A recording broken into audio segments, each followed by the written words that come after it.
Hi, this is Tom Rhodes. Please join me as I scour the four corners of the earth to bring you interesting and intelligent, funny people who will enrich your life with wisdom and laughter. I'll take you to Europe, Australia, all over America. I might take you to the peaks of Machu Picchu, the canals of Amsterdam, the Great Wall of China, or the swamps of Florida, and certainly the many, many comedy clubs and comedy theaters all over the world. Come hang out with me and meet the many interesting people that pop up in my life as I travel the world as a stand-up comedian. You're listening to Tom Rhodes Radio. Karate kick, baby. Rock and roll.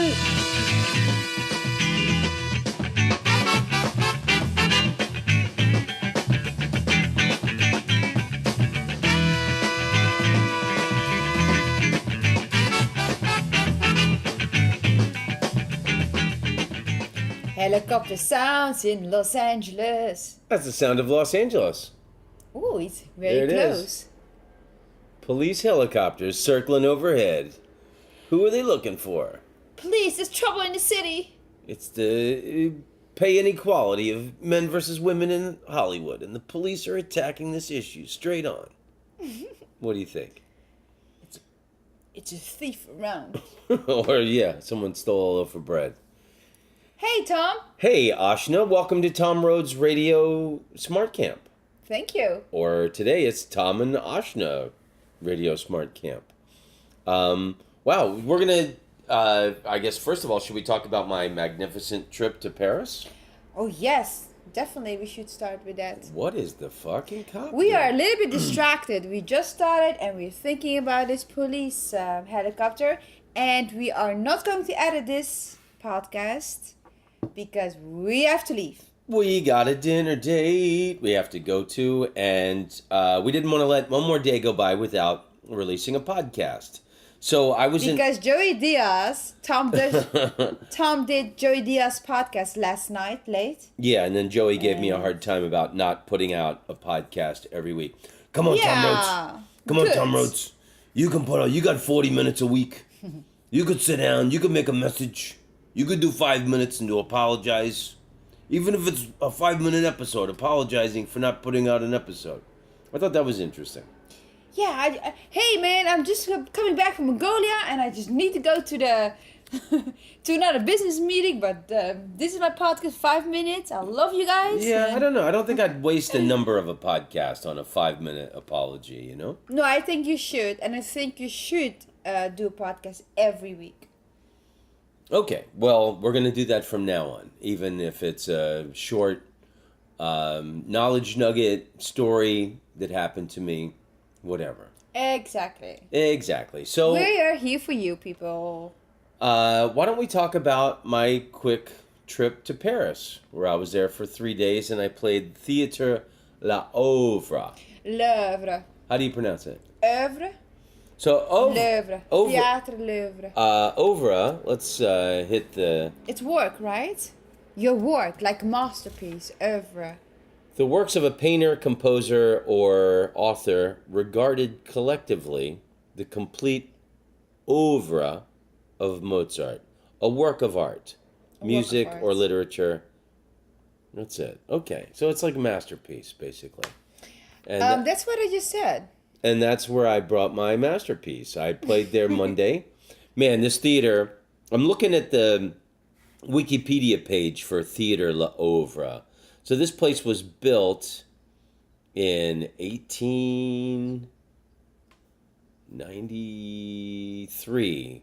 Founded in 1893, the Theatre L'Oeuvre is among the first theatrical venues in France to provide a home for the artist of the Symbolist movement at the end of the 19th century, modeled on the experimental structure of Theatre Libre.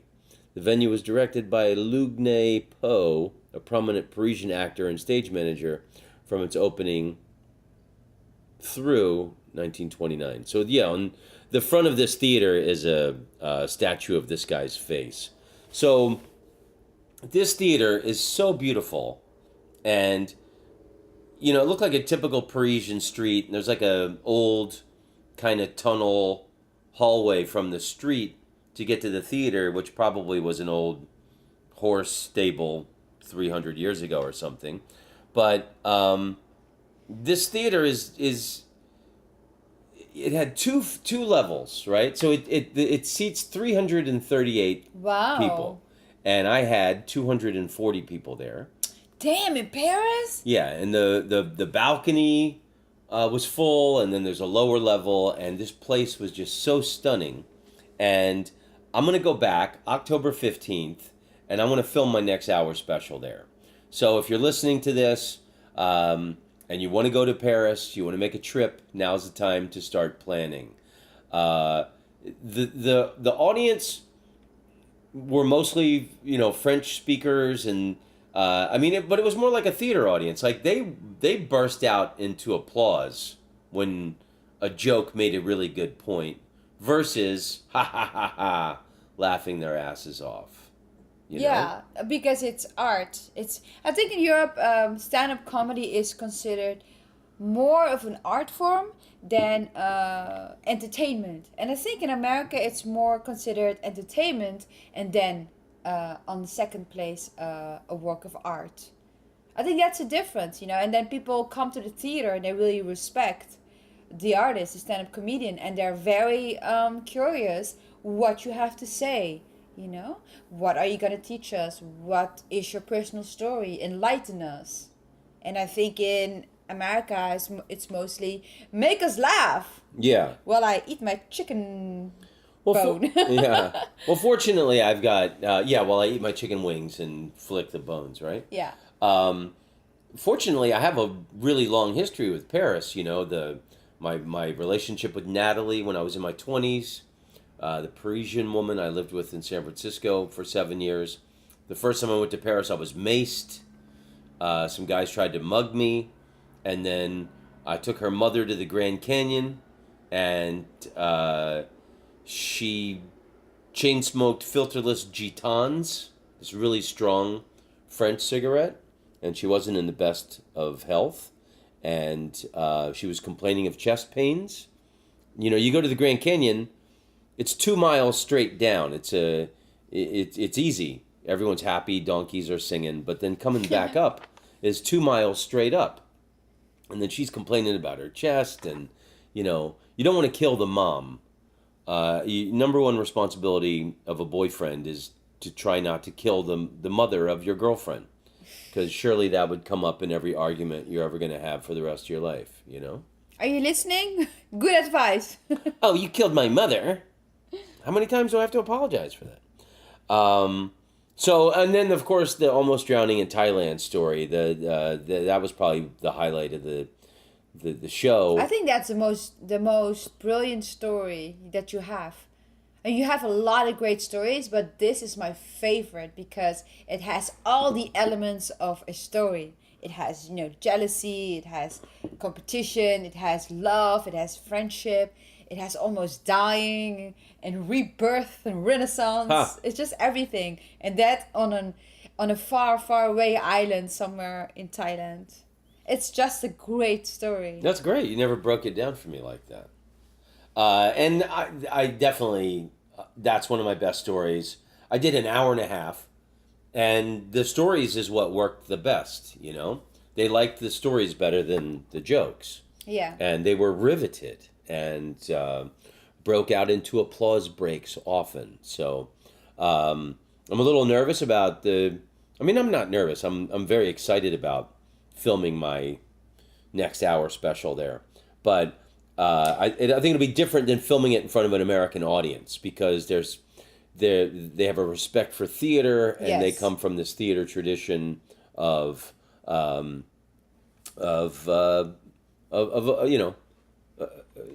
theater laughs and applause breaks instead of this fake howling like hyenas. Yeah, and also rewarding you more for telling the qualitative parts of your art, and not maybe just a funny line, which is a great joke, but they're not there for great jokes. They Yeah. want to hear something personal. I think it's like reading a novel and reading a book or a short story. The reason why we want to do that is first, you just want to know that you're not crazy. there's other people around in this world with misery and heartbreak, so you feel less alone, right? And second, that they learn so much about themselves by hearing your story. And I think that's what art is about, and I think that's why what people, I would say Dutch people and French people wanna absorb when they go to a theater, and afterwards they talk about it, with their friends, and they have dialogue, and then it's a fantastic night because they progressed in their life a little bit more. And it's different when you go to a comedy club in America. You just laugh all night, have a great time, get drunk, and then you get out of the club, and then you do something else. And not a lot of people would say, "Hey, oh my God, that story that he told, I had something like that, something similar." I mean, of course people do that, but I have a feeling it's more entertainment here than a piece of art. And it's great that the theater was called a work of art. Yeah. Yeah, that definitely gives you an outline to work with. Do your best stuff. So And how did you feel? the fact that I knew the words of Moliere have been spoken there. Oh, that's so amazing. That I wanted to do my best. Oh my God. And then I don't think we've talked about this on the podcast, but Ashna's Netflix suggestions are different from mine because she watches intelligent European programs and I watch. No, not intelligent. I mean, Well, but I watch a lot of stand up. So yeah. you go to my profile and I get all these stand up comedy suggestions first. Whereas you found this brilliant show and we binge watched it last week before I went to Paris. Oh, can I say what the sorry people, this is interruption. I just want to say, so my selection is based on a lot of French and Italian and Spanish movies. So I get a lot of suggestions from that part of the world. So Yeah, so Yeah. so I guess that's how you found this show, which in France it's called 10%. It's about these agents, these showbiz agents, but the English translation, the title of the show is called Call My Agent, yeah. which is not as good as 10% for a title. But for whatever reason, that show is amazing. And we burned through it. We absolutely loved it. And our favorite character is played by this actress, Camille Cotton. And just she has such a French face. She's got French face. this massive French nose. I think she's stunningly beautiful. I And think it's massive. I think it's more like this. Well, it's just Lightly. well, it's a pretty prominent nose, however you want to describe it. So she's one of the main characters, and her character is lesbian, and I love that in this show, the number one main love story throughout the series is the love story of the lesbian lead character, and I think that's just so French and ahead of its time. Versus, Orange is the New Black takes place in a women's prison. I'm sure they have, female love stories, but I think it's a really funny, charming, well-written television show. I think what is nice about it, it's based on real life scenarios, real life things. It happens with clients and their agents, and in the movie and this entertainment industry. Yeah. Well, so we just watched this show, 10%, Call My Agent, before I went to Paris, and I arrive at the theater for the soundtrack Monday afternoon, and holy shit, there's posters all over the place, and the actress that we love, Camille Cotton, is in a play that's at this theater right now, running through the end of March. So boom, so obviously. And you were shitting in your pants. Shit in my pants. I took that as a good sign, and you can. I'm looking at this Wikipedia page of this theater, and it's so beautiful, and it's so. I mean, it's under 500 seats. It's got this old theater. It's old history. It's over 100 years old. So this guy, let me just read this little history thing real quick. Lugne Po was the theater director. Lugne Po had embraced symbolism, subjectivity, spirituality, and mysterious internal and external forces as a source of profound truth after working as an actor at Theater d'Art, the first of the independent symbolist theater. Anyway, there was one play that they did in 18... Where is it? I thought this was funny. 1890... Where is it? So anyway, it was like 1899, 1898, something like that. There was this, and it was a very controversial play, and it opened, the first word of the play was merde. Oh, there it is. On December 10th, 1896, Theater de l'Oeuvre presented Alfred Jarry's legendary Ubu Roy with actor Firmin Germier in the title role. Jarry had finished this epochal play about human greed, cowardice, and stupidity just 6 months before it would shock the audiences with its unapologetic opening line, merde. Merde. Which is French for shit.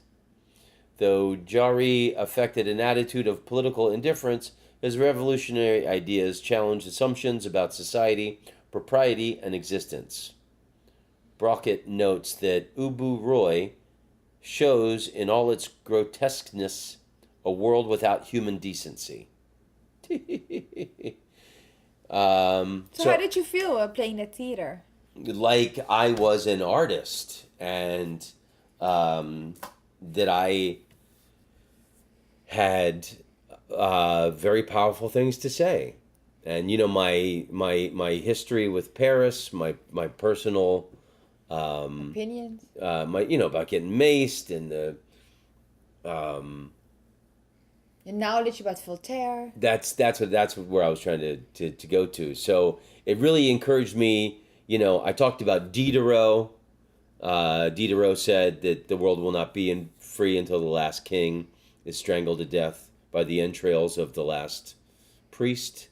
I had some French people in the audience in Bangkok, Thailand, a few months ago, and I threw that out there. And as the words left my mouth, I realized that Thailand has a monarchy and a sitting king. Oops, I wasn't talking about your king. I was talking about the old European kings. And then I talked about the life of Voltaire, and this woman started to a big applause break right as I was speaking the last word. It was chilling. It was beautiful. And then I did an hour and a half, and I could have gone much longer, but I could feel the audience was starting to get a little tired. It's Monday. It was Monday, but I had so much more. The time breezed by. Yeah. With talking about my life and everything I love about France and French people. And I hate when Americans say they don't like France or French people. That France gave the world the bikini and lingerie. What's not to like? France gave the world denim. Levi's would not exist without the invention of denim. And the United States never would have gained its independence from England had it not been for the French naval blockade at the Battle of Yorktown. And the French Marquis who arranged that naval blockade was named Lafayette. And that's why when the American soldiers landed on the beaches of Normandy in World War II, the American government sent a message to the French government that simply said, Lafayette, we are here. So man, this audience was just, they were blown away. Mesmerized. They loved my stories, and they loved the fact that I knew so much history, and I could lay it out there eloquently, you know? It was Nice. marvelous. So then one of the highlight, other than the performing, the highlight. So after the show, like downstairs is a bar area, and downstairs is also where the kind of the dressing rooms are, and so there's like these French doors. Maybe in France they just call them doors that open up into the. I never realized that. These are the French doors. Oh, wait a minute. In France, we just call these doors. So everybody's there's lots of people in the bar area. And then I had to talk to, there was a guy from Radio Nova there. I love Radio Nova. I listen to it online whenever I can, when I So need. what happened when you went through But let me tell you. So then I did this interview with this woman from this French newspaper after the show, after I talked to the Radio Nova guy. I had a great interview with her, and she was saying, do you do this same act everywhere you go? I said, no, I'm not doing my history of Paris in Chicago. in Chicago. I'm not doing my French material in Chicago. And she was like, oh, so this isn't a prepared show that you do from start to finish. I said, no. She said, because the French comedians will do a show every night exactly the same start to finish. I said, oh, that would be very boring for me to do that. And then she said that a lot of the young French comedians all talk about dating. And she said, what do you think about young comedians talking about dating? I said, well, in the States it's kind of like that too, where these young comedians, everybody's got a joke about Tinder. And I think it's kind of hack to talk about dating because, it's just like an old, worn out, there's nothing original about. It's not unique. And, tell me about your relationships. Tell me about the person you love. Tell me But your emotions, your feelings. things like that. Yeah. And so I had this wonderful interview with this woman, and then I had also told her the story about Natalie's mom, who I saw on the Sunday, which I'll tell that in a minute. But so I had this wonderful interview with this woman from the French newspaper, and then I walk out through the doors into the bar area, which is full of people. And I have to say, one of the highlights of my life as a performer, I walk in, and everyone in the bar burst out into a loud, hand-banging applause. Wow. Like they just went, oh. And it was like, holy fuck, I'm playing in it was like, wow, this is the kind of shit that happens in theaters. That's so cool. And the fact that the people enjoyed it that much, that they banged their hands together violently when I entered in the room. I mean, and they clapped for like a long time. And holy shit, I blushed. I'm not used to that kind of adulation. And wow, I can't wait to go back. C'est l'américain, Tom Roots. Yeah, I can't wait to go back. I'm really looking forward to October 15th. And then we're going to spend the entire week leading up to that in Paris. And then I'll do some club warm-up shows leading up to that. But How many months is that from now? like 10? 10? So if you save up... 9 now, it's February. So if you save up some money for 10 months, then the tickets in October would be around, what would you say, Well, $500, $600? No, I mean, maybe, I don't know, maybe you could get it that cheap. And then Because the prices go down on the airline tickets middle of September. So Yeah. so October, the flights are cheaper. Yeah, and then hotel would be maybe 80 euros a night, which is $100 a night, don't you Yeah, think? yeah. Maybe less. I mean, if you want to have a cheaper hotel. And then for a week, so how much would that be? $1,500? if you can save up $1,500, you can hang out with us in Paris. Well, maybe they could get there cheaper than that. I don't know. But wouldn't it be fun if all our podcast fans would be there? Yeah, I would love it. That'd be so fun. Yeah, I would really love, and I would like more English-speaking people in the audience. I mean, because I do think our special should have lots of solid laughs also. Don't worry about that. I'm gonna produce it, and I'm gonna bring all the English people from Paris to your show. Yeah, no, I mean, I couldn't have been happier. And then now it was a great run through for the structure of how I'm going to do it. Because, like, I started out talking about the first love of my life was with a Parisian woman, and then my history with Paris. And I had seen Natalie's mom the day before, so I was really excited to get to that joke about, the story about when I took her to the Grand Canyon and her chest is hurting. And here's the thing that I left off, but she put her hand to the sky and she didn't speak any English whatsoever. And, well, apparently she knew one English word. It's getting dark. She puts one hand on her chest like Fred Sanford in Sanford and Son, and puts one hand to the sky and starts going, "Helicopter! Helicopter!" So this woman thought anyone in trouble in America got a helicopter. And so, but the joke is the thing that I said before about, as the boyfriend, you don't want to kill the mom. How many times do I have to apologize for that? And blah, blah, blah. So I was thinking about that, and I completely forgot until the end of my show. It dawned on me that I had forgotten to do the story about when I got maced, pepper sprayed. In Paris, the first time I went to Paris. So, I had meant to do that at the beginning of the show, telling my personal history with Paris, and, that slipped my mind. But it's good that they didn't know. Everything, they still loved you. Isn't it funny, when you told me the whole story, I said, well, I'm glad that you made some mistake. Because if you had a perfect show and everything was perfect, then you wouldn't have something to, improve when you go back in October. Yeah, totally. And I'm going to have the structure will be perfect and blistering by the time I get there. Yeah. And you have a few points that you can improve, and then that's going to be the perfect show. Yeah. Don't get me wrong. The show was already great and a success.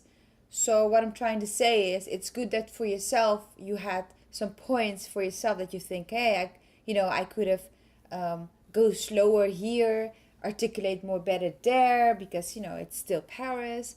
So it's good. It's good that you made some of this. It's good that sometimes you went too fast. It's good that you forgot the Maced in Paris story in the front. Because now you're definitely gonna have a perfect show, A+. I agree. So it was an interesting time to be in Paris because there was so much going on in the news in France. Like the River Seine is about to overflow. It's risen to almost flood level, and there's a statue on one of the bridges of a man, and in 1989 it got up to his neck, and that's like the measure. That's the measurement in Paris, this statue that's on this bridge. And now the water is up to his ass. So the Seine is overflowing, and then they had Nutella riots in the provinces in France. There was like grocery stores that offered discounted Nutella spread, and people were fighting over it. It was like we have Black Friday in the United States, and you always see people on the news like fighting over some video console or discounted televisions. Well, the French version of that is fighting over a $4 jar of Nutella. It's much better to fight for food than for some kind of game. And then you told me about this, that 50 monkeys had escaped from the Paris Zoo. Mm-hmm. But it turns out they were baboons. Yeah. So 50 baboons had escaped from the Paris Zoo. They caught every one of them but 5. Isn't that the funniest? That is the funniest headline. Yeah. 50 baboons escaped in Paris. I think That's it's fun. hilarious. Yeah, like I pictured the 5 remaining baboons that hadn't been caught trying to blend in, like hanging out in cafes with berets and scarves and ordering cappuccino, things like that. Oui, oui. So it was an interesting week for the French news, and I arrived in Paris Saturday morning, and my friend Mike O'Connell is there filming some television show. He's been in Paris for like 3 months filming this TV show. So I sent him a message. He said, come over, we'll do lunch. And I took the metro. So I dropped my luggage at the hotel, took a shower, and then I took the metro to République, which is this big square. And they have the beautiful statue. It's a really cool part of Paris. So I arrive, and it's this massive square. I come out of the metro station, and there is this massive pro-Kurd rally. All these Kurdish people waving flags, and they're chanting and yelling through bullhorns and banging on drums. And that was on one side of the square. And then on the other side of the square was a women's movement march. And they're banging on drums and yelling in bullhorns. And at one point, the Kurds and the women all pointed at me and said, there he is. Let's get him. Because I was the only older white guy anywhere in sight. That was a joke. I didn't get it. Like there was definitely no older white guys on that scene, you know, because the Kurds have not been treated fairly, but you know, by Iraq and Turkey and Syria, they're the most shit on people, and then the women were anyway. Not that funny. But that was interesting. I took a ton of pictures, and then hung out with Mike, and then I took him to Rue Montegoya. And if you come to the Tom Rhodes special in October, We're all gonna go excursion. we're gonna take a field trip Rue de Montegoya. with our listeners to our favorite street in Paris called Rue Montegoya, and there's so much tasty shit on that street with the baguettes and patisseries, but the Storer is there, and that's that patisserie that's we can't stop going to because it's so damn tasty. It's also a fun street. Paris is so great because there are so many cafes and restaurants and bars with their chairs outside. And it doesn't matter how cold it is, they have the heaters on. So you always have this cool vibe where you can just sit outside, drink coffee or drink wine, read a newspaper, and you can sit there forever. You know, the restaurant doesn't care. They just want you to have a good time. You know, and the wine is like €3. That's Everything's cheap that's there. $4.50 or something. The baguettes are $1.20, $1.30. A croissant is $1.50, and it's the best. It's the best, you know. Yeah, I love that. I wish we could live in Paris, because that's really enjoying life. Yeah. Well, one day we'll get there. So then on Sunday, I had a date to go see Natalie's mom. So Natalie was the first love of my adult life. I'm still very good friends with her, and her mother is older and she's ill now. She's in her 70s, and she's had a few surgeries and she hasn't been doing very well. So this woman is really important to me, and I'm still good friends with Natalie, and I told her I wanted to go visit her mom. So she was excited about it. She got this friend of hers to meet us there and translate for us, so we could talk, because I speak no French and she speaks no English. So I took the metro to Père Lachaise, because she lives very close to Père Lachaise Cemetery, where Jim Morrison's buried, Oscar Wilde, Chopin, Molière, all these people are buried there. So I come out of the metro stop at Père Lachaise, and there's a man selling used books on a table. And I thought, oh, maybe I'll find her like an old book. And they had an old copy of Charles Baudelaire's The Flowers of Evil. It's his most famous book. And it was in French. So that was €3. I buy it from the guy. I say, do you know, can you speak English? And he says, a little. And I said, do you know where I can find some flowers? I no understand. I no understand. So I got the book in my hand and I point to the word flowers. Flowers. He goes, oh, oui, 100 meters. And he points in that direction. And then I went and bought Natalie's mom a dozen white roses. And then I had no intention of going to Père Lachaise because I've been there so many times. But I thought, hey, man, I'm walking with a dozen white roses in Paris. I look pretty cool. So I popped into Père Lachaise only in that front section. And I took a couple pictures, had somebody take some pictures of me. And then I went to Natalie's mom's house. And I have not seen this woman in over 20 years. And her friend, Marie, who was going to translate, was not there yet. So it was the way me and this woman used to communicate years ago. By pantomime and by drawing with a pen and paper, like trying to communicate. So she has had surgeries. She was moving kind of rough. And finally Marie comes and we talk. And she only had 2 hours. So I told her there's important things I want to tell you. I think it's important that you tell people who are important to you how important they are to you. So like Marie talked about herself for a half hour and her life, and then she said she only had 2 hours. So I was polite and I was very patient, and I was like, yes, oh, and your daughter, yeah, going to university. Oh, that's wonderful. And you know, blah-de-de-blah, and you're living where? And that's great. And I said, looked at my watch. I go, listen, you can't stay longer than 2 hours? No, I am sorry. I go, listen, I need you to start translating now because there's a lot of important things I want you to tell Anik.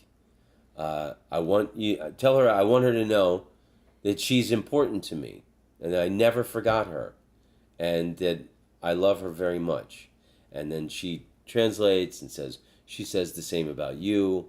And I told her she is the person who introduced me to Voltaire.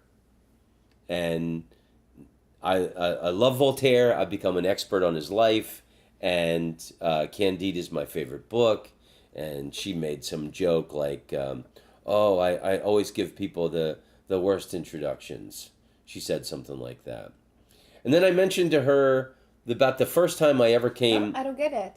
She was joking, like I give people the worst introductions. She was being sarcastic. Mm-hmm. And then I asked her if she remembered the first time I ever came to Paris, and that she knew I loved Arthur Rimbaud. So she took me on a train ride. First, we took the train from Paris to Reims. And I'm trying to explain this to Marie. And the French say it's spelled R-E-I-M-S. Yes. Rhymes. But the French pronounce it Reims. So I said, we first stopped at Reims. And Marie has no idea what I'm saying. And I go, Veuve Clicquot. Rhymes. Reims. Rhymes. And she fucking won't get it. I go, the city where Veuve Clicquot is from. And then finally she gets it. And so... No, and then she says, oh, Reims. Yeah, that was it. That was exactly what happened. She goes, exactly. And French people always do that. You're pronouncing it almost exactly correct. And she goes, oh, Reims. That was exactly what happened. So on that first trip to Paris, Natalie's mom takes me on the train to Reims. We got out, we walked around the city, and then we went into a cafe, and we had 2 glasses of Veuve Clicquot champagne. Oh my God, nice. Which I had never had I knew nothing about champagne at that time, and I knew nothing about Veuve Clicquot. And I told Marie to tell Anik that I stopped drinking alcohol, but when I was drinking, that was my favorite champagne. And then I read the biography Which is an extraordinary book to read. Yeah, it's very thin, so if you have the chance, go and read it. It's the champagne with the orange label. Veuve Clicquot. If I've never said this before, Veuve means widow in French. Old widow, yeah. So this woman started the champagne house with her husband, and he died when they were 27, and that's why it's called the Widow Clicquot, Veuve Clicquot. Because she takes over, and she does it phenomenally, and she's badass at it. Yeah, and then the remarkable thing that she did in the development of champagne, champagne always had this sediment in the bottom of the bottle, and they could never figure out how to get it out. And it was her idea, Veuve Clicquot, to store the champagne bottles upside down and to turn the bottle a quarter, like every month. And then that removed the sediment shit in the bottom of the bottle problem. And every champagne house does it to this day. And it was her idea. I forgot about that part. I only remember that the champagnes, when there were bubbles in the champagnes, that was actually a bad thing. So, no, it was Dom Perignon. Yeah. That's Dom Perignon. That's what I'm trying to explain, is that was a bad thing. So, and that was Dom Perignon. He has tried for years to get the bubbles out of it. Yeah. And then Veuve Clicquot saw some money in it. I don't know the details of it, but I just remember that the bubbles were a bad thing. Yeah. And what I also remember is that Dom Perignon is more expensive than Veuve Clicquot, and Veuve Clicquot is so much nicer wine. It's better. Champagne, Dom sorry. Perignon is like over $100 a bottle, and Veuve Clicquot is about $45 a bottle, and Veuve Clicquot is far superior. And a better story. Yeah, better story. And women. Yeah, girl, it's woman. pro-woman power. And Dom Perignon, the mythology of the company's marketing, says that Dom Perignon discovered champagne, and that when he first drank it, he said, "I am drinking the stars," which is total bullshit. Never happened. Bullshit. So, Fake news. Yeah, fake news. That's hilarious. So, from Reims, we took Sorry, what?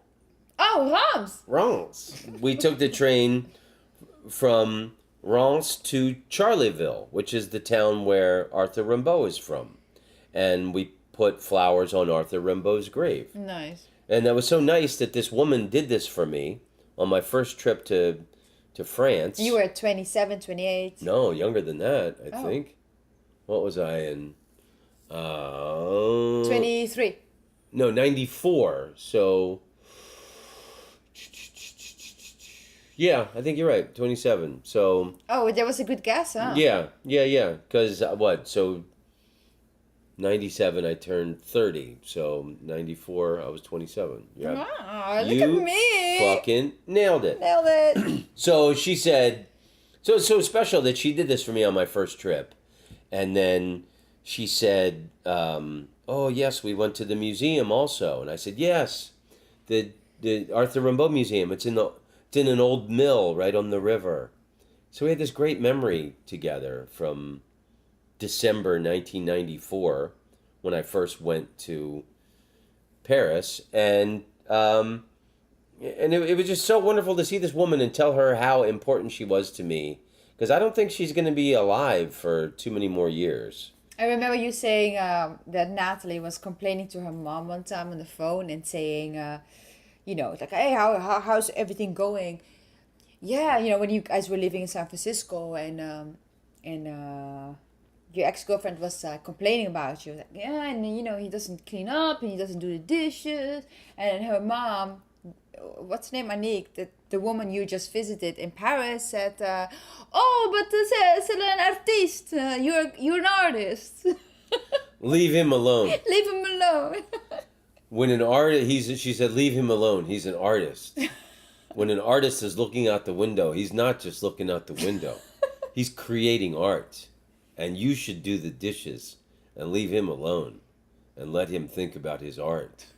That's what she told Natalie. Yeah, you can't Yeah. pull that off with me. Wow. No. Yeah, no shit. So, but anyway, absolutely beautiful woman. And then Marie had to leave.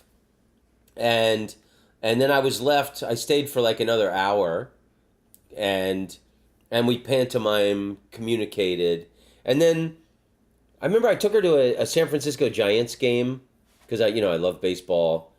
When she first came to San Francisco in 1992, and she wanted a bat, so I got her a Louisville Slugger wooden baseball bat that I saw when I went to France the next couple times.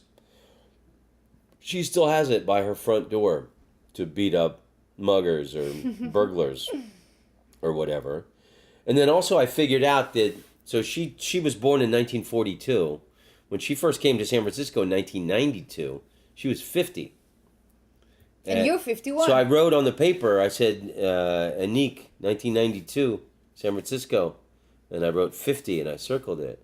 And then I wrote Tom, Paris, 2018. And I wrote 51 and circled it. Wow. So I'm older now than she was when we met.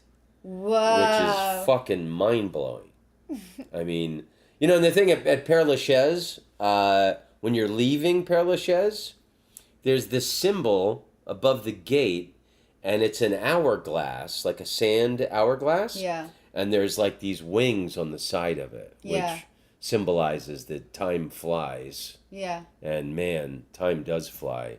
Because like Marie, I remember like 25 years ago when she visited San Francisco, she was like, kind of young, hot, skinny French girl. Mm-hmm. And, I was young and handsome, and Anique was, 50. She had plenty of life left back then, and now, man, time Everybody flies. gets old. Everybody gets old. Yeah. Time flies. Time flies. So it was really important. Except for me, I still look, I'm 28. You still look amazing. You're still getting carded. So she said, fatigué, which I know means tired. She was getting fatigued, and it was time for me to go. And a few times when I was speaking to her, I got my eyes misted and teary, because I knew this might be the last time I ever see this woman. That's so amazing. And it was really important for me to tell her how important she was to me. And so when I was leaving, I hugged her and I said, "Je t'aime, Anique." Wow, you said it in a very nice, wild. And then I repeated it. Je t'aime, Anique. Je t'aime, Anique. Nice. I repeated it like 3 times, and then we hugged again at the door. And then as I was descending the steps, she turned on the light in the stairway so I could see on the way down. And I said it a few more times as I was descending the stairs. Je t'aime, Anique. What did she say? Je t'aime, Tom. Oh, nice. Yeah. You see, a Dutch person wouldn't say that. No, not at all. But it's beautiful because when you told me the story for the first time, I immediately thought, wow, I can't believe that you really planned this visit. And me, scared for connection, socially awkward girl, I would think the same, like, oh, might be the last time that I would see this person. But for me, I would be too awkward to plan this whole visit. I would have excuses for myself, thinking, oh, I'm too busy for this, or I won't have time for it. And you just planned it meticulously. You set it up, you went there, bought flowers and a book, you said, I think? Yeah, and then you went there. Flowers of Evil. Yeah, and you had a translator. And the first thing when you had the chance, you said, I have to say something. You are very important to me. I've learned so much from you. I never forgot you. I never forgot you. You taught me so many beautiful things about life. That's so beautiful because I know you and I have a feeling how you told that, because you're very charming and you're very connective. And then I'm sure that you looked straight in her eyes when you said that. Yeah. And you went a little bit closer like this, right? Yeah. Like with Leaned in. You leaned in. Yeah. And I thought, wow, only Tom Rhodes can do that. You really inspire me because I'm very I cannot connect with people too well because of my history in traumas, and I just adore you that you can do that, that you have that courage, because it asks a lot of courage. Because a lot of people have a lot of fear to do that. Because it's you have to open your heart completely to do that and to say that to a person who is sitting next to you like that. Well, and then Yeah. like this trip, there was no touristy things this trip. You know, when I was in Paris in December, I was staying in Saint Germain, and it's like, oh my God, the d'Orsay Museum is right there. That's my favorite museum in Paris. Of course, I have to go to the d'Orsay and do these other things. But this time it was all about the theater show at La Ouvre, L'oeuvre. and then, you know, I just thought this might be my last chance to see this woman and tell her how important she is to me. I just remember there was one last thing also, which will set up me talking about the episode that I'm going to put out for next week.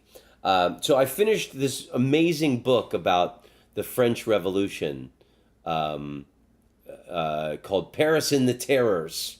And the next episode I'm going to do, it's going to be all about the French Revolution.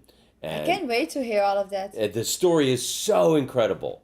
And the characters and the people and the shit that happened, it was so riveting. The events that happened.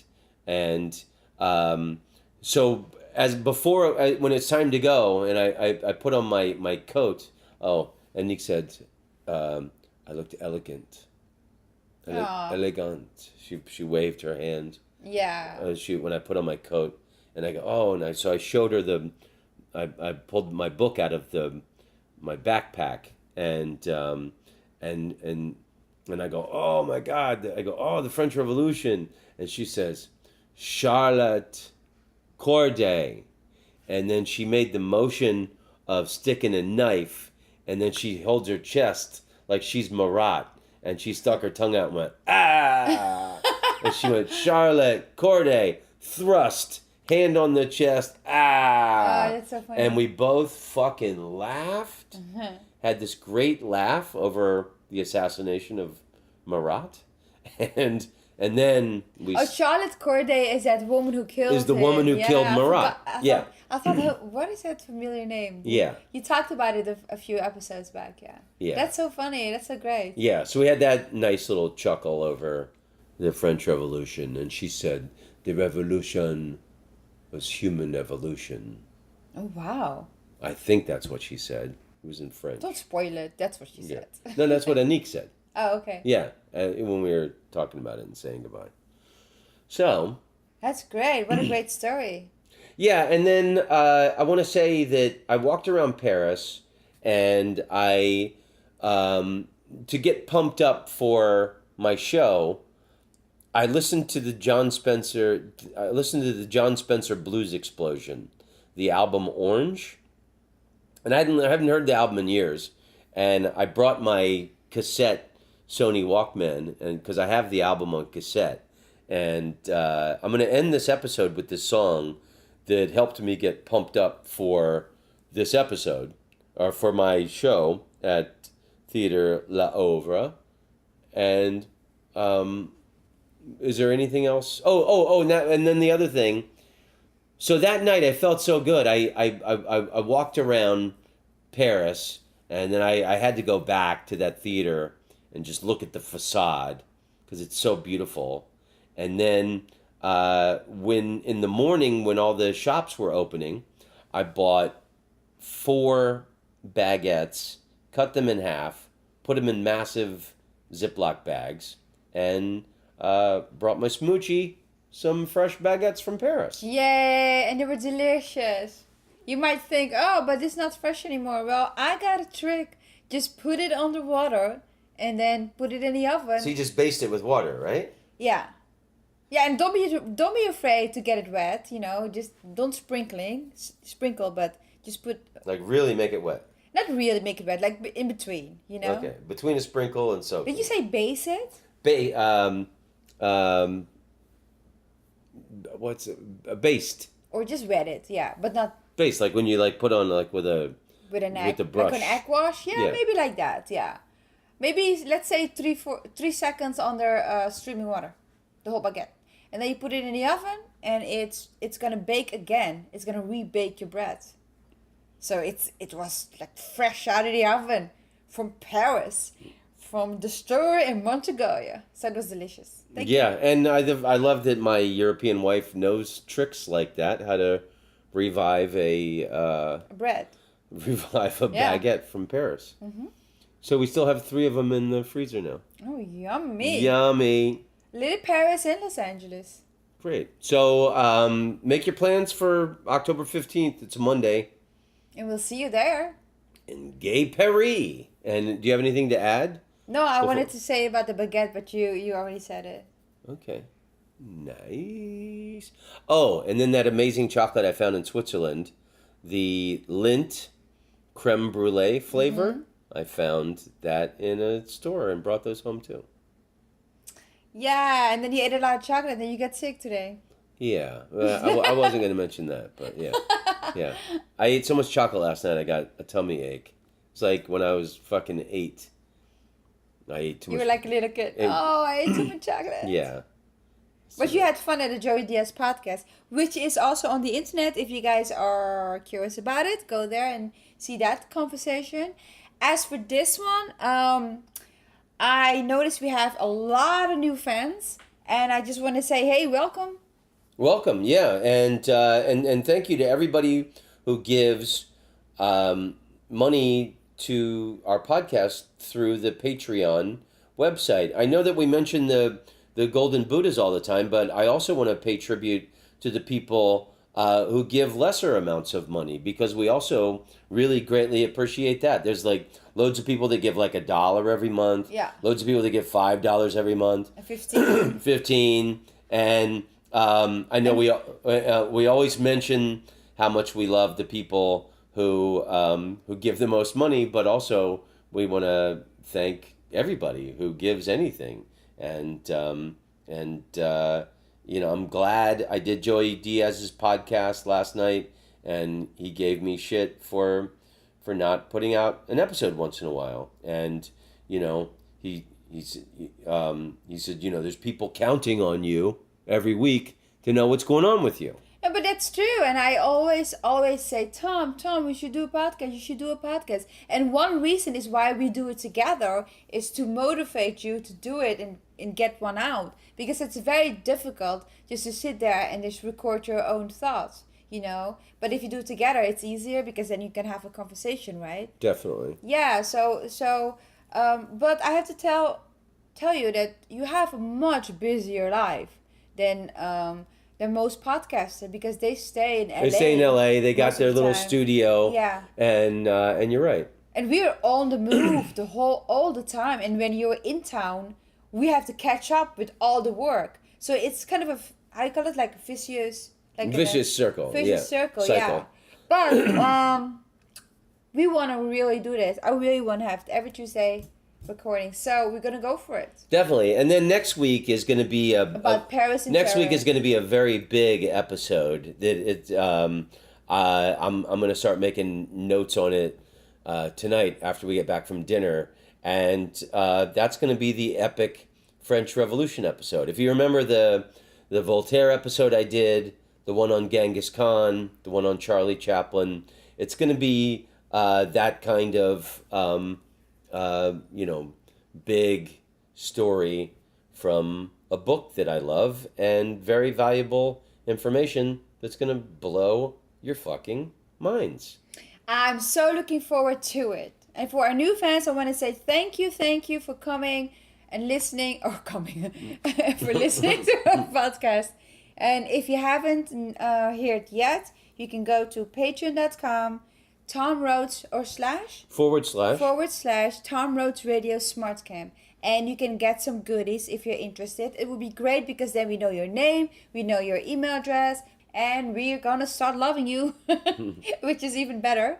And yeah, send us an email, you know, if you have any questions, if you want to know things about us. Yeah, any questions you have, anything you want to know, and like I was telling the story about Natalie's mom, Monique, you know, be sure that you don't let people die without them knowing how important they are to you. So, Because time flies. time flies. And, I'm glad you're part of our listening family and that our voices are in your eardrums. Okay, so now... And you motivate us. Yeah, definitely. You keep the fire under our asses to keep these babies coming out. So now I'm going to end this episode with my theme song, the song that really got me pumped up walking around the streets of Paris.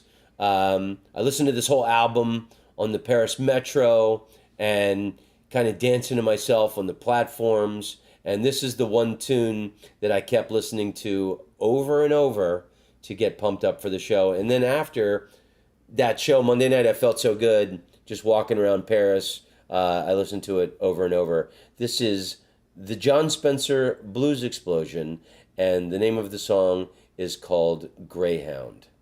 Okay, that's it. Enjoy. So shalom amigos, amigas, and long may you run with this ass-wiggling song.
time, if you want to give and support us or donate, Patreon, patreon.com,